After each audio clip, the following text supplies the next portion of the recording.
What really makes us better people is our capacity to question the status quo to achieve positive change.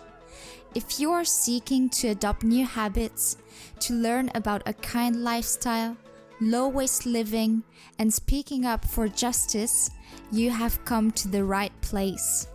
Together, we will make the switch that will light up this world. I'm Morgan, and I'm happy to welcome you on this journey.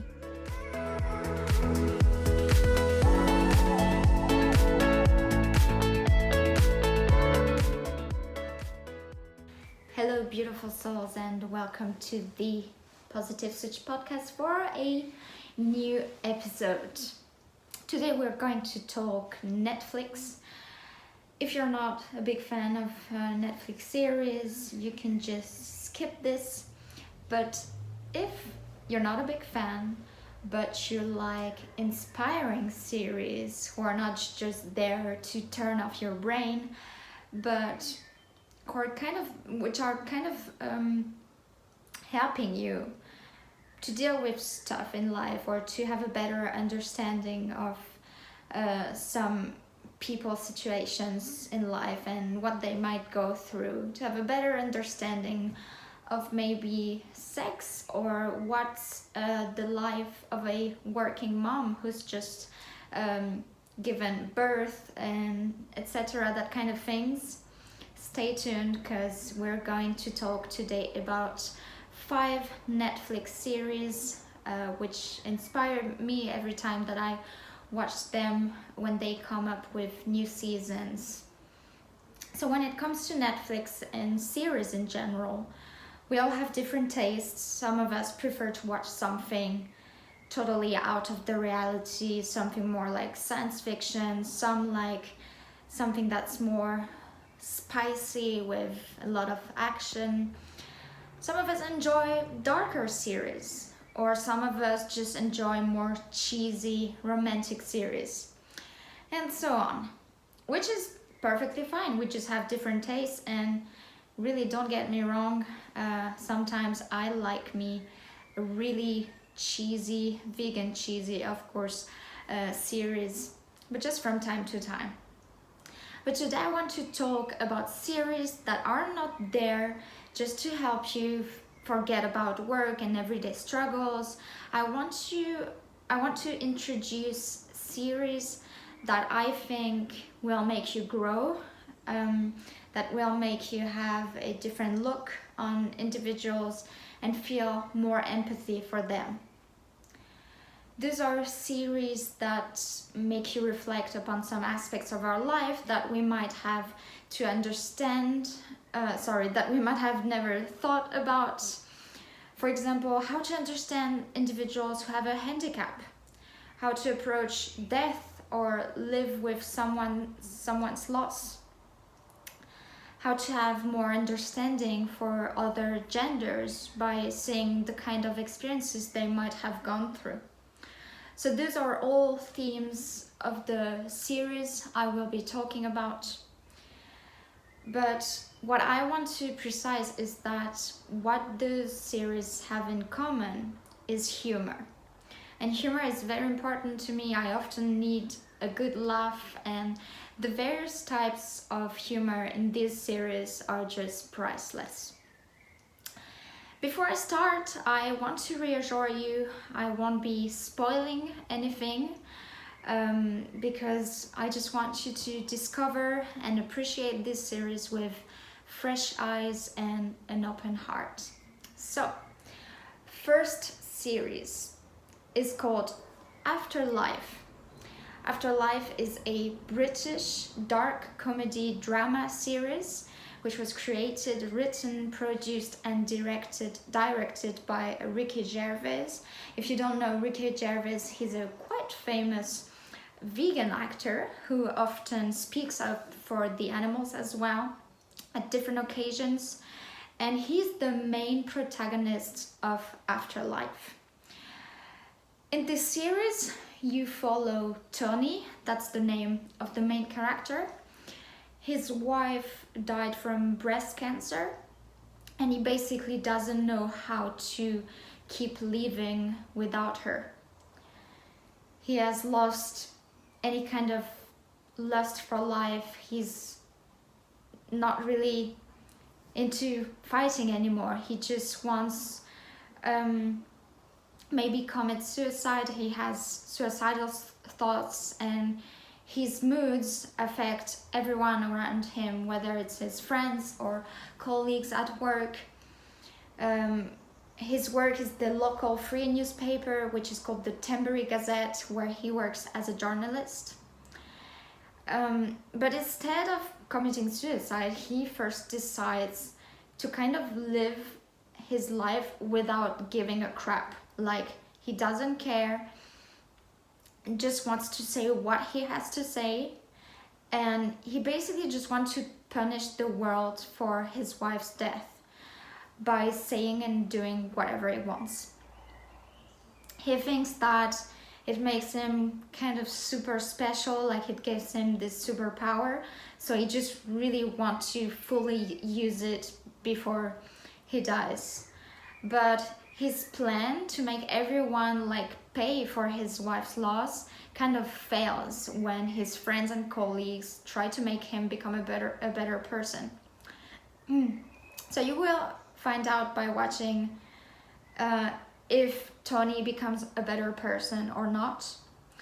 I find this series very, very touching. I love Tony. I mean, I love Ricky Gervais as an actor. Anyway, not only because he's vegan, but I just love his kind of humor. It's quite dark humor, but he really doesn't give a crap. You should watch, by the way, his last speech, I think, at the Oscars, because like I think it was the last time that he was introducing, opening the Oscars or something like that, and he just gave the one of the just most hilarious speeches I've ever heard. And it's something like you've got to take it to the second degree. But yeah, I generally love this actor. You quickly get attached to his character, even if sometimes he can be the biggest a-hole. But you just can't help feeling a lot of empathy for him as he tries his best to overcome his suicidal thoughts and to become a better person.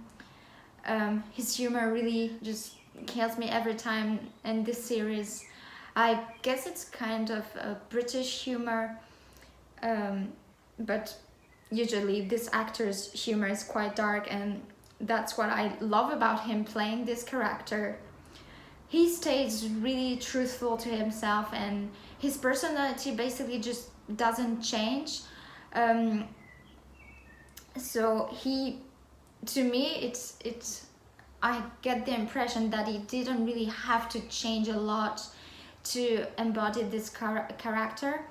I think in some way we can all relate to his character, because most of us don't really know how we ourselves would approach death or someone's loss. We probably would experience some sort of depression, some times of darkness, but I think that his story shows us that nothing is lost, and that even in dark times we can find the light in ourselves to keep living the beauty that life is. So right now there are 2 seasons available. The first one was really on point, as well as the second one, which I watched quite quickly, and you will see that the episodes are quite short, which I appreciate. Let's get now to the second series, which is called Atypical. So atypical, the contrary of typical, which is a synonym of normal or usual. So Atypical is a series about a coming-of-age teenager, 18-year-old Sam Gardner, who has autism spectrum disorder. The first season was a bit criticized because it was portrayed as lacking autistic actors and some inaccuracies in the depiction of autism were present in the series. So they worked on it, and after the second season came out, it became more accurate, and they featured more actors and writers with autism, and it received accordingly positive reviews. Currently there are 3 seasons available, but let's get into the story. So Sam Gardner has autism spectrum disorder, and he learns to face and express his feelings as he goes through different phases of his teenager years. He gets in some really unexpected situations, but always remains supported and surrounded by his friends and family. He also regularly sees a therapist who helps him to approach different situations in the best way as possible. His mom is a bit overprotective, and she has to learn how to loosen up and let him grow his wings, while his dad has difficulties to connect with him. So what I like about this is, like, we always get I've got the impression that we get more, how to say this? Like, we get more examples in movies of women with their children and how they quite easily can connect and relate to each other, but we rarely see the difficulties that a man might have to connect with his son or with his children. So yeah, that's a part I just loved witnessing the evolution in the relationship with Sam and his father. And his sister is a bit searching herself and who she is most attracted to. If she likes men, or maybe at some point she might want to go and try to find herself and know if maybe she likes women and not men. Sam is very attaching in this series. He's a great artist too. And what in this movie, I think what is often perceived as humor by the viewers is just Sam being his raw self and just fully expressing his thoughts as they are, as they come, unprocessed and authentic. And that's what makes it beautiful and sometimes really funny. Other themes that appear in this series are at several stages are homosexuality, unfaithfulness within a couple, and also the fact that there is no normality. And I think that's a powerful message from this series, is that there is no normality. Normality is it's like a how is it called? Like a construct, like something that was just built in society, but it doesn't mean anything, because no one is normal, and we don't have like to be conformed to a certain standard of individuals. So everyone is different, and that's what makes us unique. I think that's the message of this series, which you definitely should check out. The third one is Working Moms, and that's a Canadian series, definitely one that's closer to my heart. I don't know why, but somehow I could really relate to it, although I've never been a mother yet, or I probably will never be one. And in the series you follow 4 moms and their postpartum working lives. So they have to make different decisions for their families and for themselves, to learn how to go back to work and leave their babies under someone else's care, to give their elder children more freedom, to understand their husbands or wives better, to overcome postpartum depression and more challenges. And they also face those challenges. They face both the good and the bad aspects of those challenges with grace and humor. I like, I think this is for me definitely one of the funniest series I've watched. I just love how light it gets in the end. Like, whenever there's a weird situation or a challenge, a kind of problem, you can see that they sometimes deal with it in a quite spontaneous and somehow brutal way, but at the end it just always gets like really lightened up. And yeah, there's always a powerful message as well at the end of each episode. Catherine Rittman created this series, and she plays the main protagonist, Kate, who has to make important decisions with the support of her best friend Anne, who's a kind of nonsense psychiatrist, and she's also the mother of children, and she's facing a massive family challenge. So we have those two working moms, and then there's also Frankie, another mom who is an estate agent, and she just basically enlightens any dark she is struggling as well. And then there's Jenny, she's the last mom in the series, and she tries to figure out what she really wants in life. She's a bit like, sometimes it seems like she doesn't really have a clue of the impact of her words, or like she doesn't really know how to react properly in different situations, and sometimes that can worsen the situation. But all these four characters have four different personalities, but they're very, you can see that all of them have a courage and ambitions to overcome these problems and to always make the best decisions for their families and children. So yeah, together those friends fearlessly confront the polarizing and unexpected realities of being working moms. So 4 seasons are currently available, and what I like about this one, like Afterlife, is the fact that each episode is only about 20 minutes long, maybe a bit longer, 2 or 3 minutes longer, but in general it's about 20 minutes. Then fourth series, which is called Pause, P-O-S-E, like posing, like hit the pose.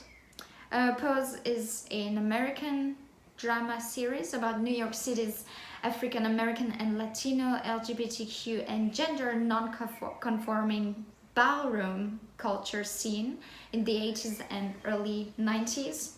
If you don't know what the ballroom culture is, it's basically just like a ball that takes place in a building with a big room, and they're like disguising, like wearing costumes, and then you get to like go in front of everyone and go in front of a jury, and the jury picks the most beautiful costumes or most beautiful dance and that kind of stuff.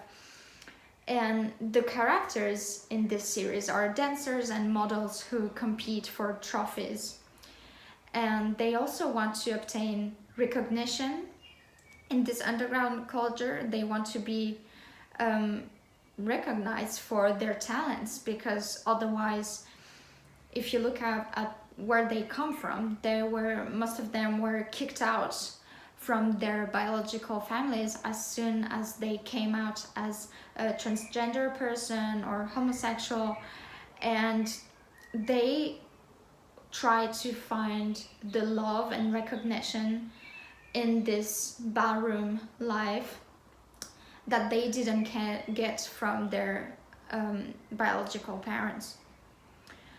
And and they're very supportive of one another in this network, which is a network of chosen families, because like I said, they were kicked out of their biological families, and those chosen families in this series are called houses. Each house basically has a mother or a father, but it's more rare that's a father. Most of them have a mother, and they basically care for their children who are LGBTQ individuals who were, like I said, mostly kicked out of their homes, and they're just left to wander on the streets of New York in this case. And the mothers and fathers of the houses just provide for them, and they want to help them figure out what their dreams are. They want to motivate them to chase their dreams, and they just basically help them to fulfill their dreams. And between that, there are just so many obstacles that come on their way, and there are so many people who will discriminate them, who will prevent them from doing what they want, from succeeding. And what I love about this series is that for anyone who's never had an insight into the LGBTQ community, or who might have some prejudice, or who doesn't know what kind of hell these individuals sometimes have to go through, you really get a bigger picture through this series.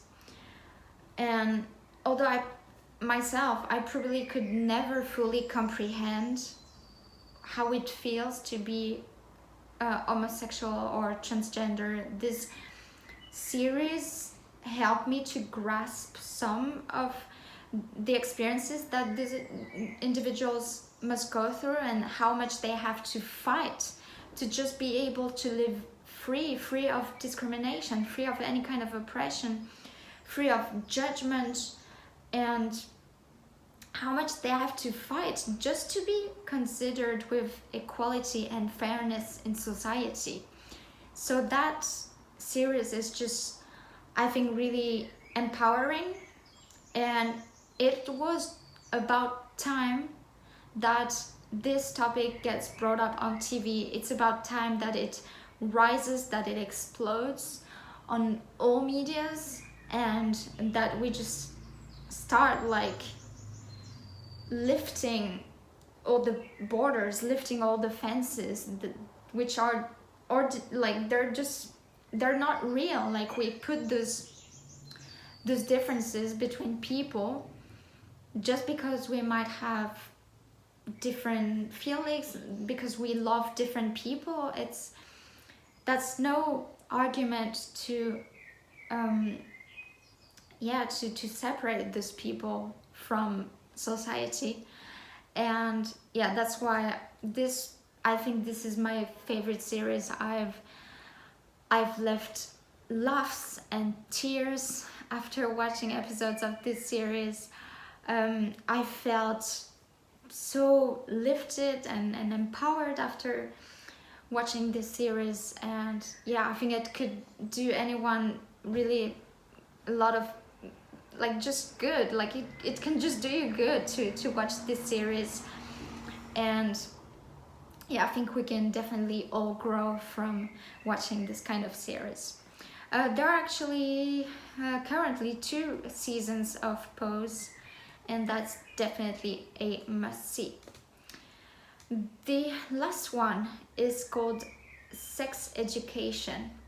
I think it's, like, you might have heard of it. It was kind of a big hit when it came out. So it's the story of Otis, who is a teenager. He's a bit socially awkward, like he doesn't really know how to approach girls or just how to make friends at school, in high school.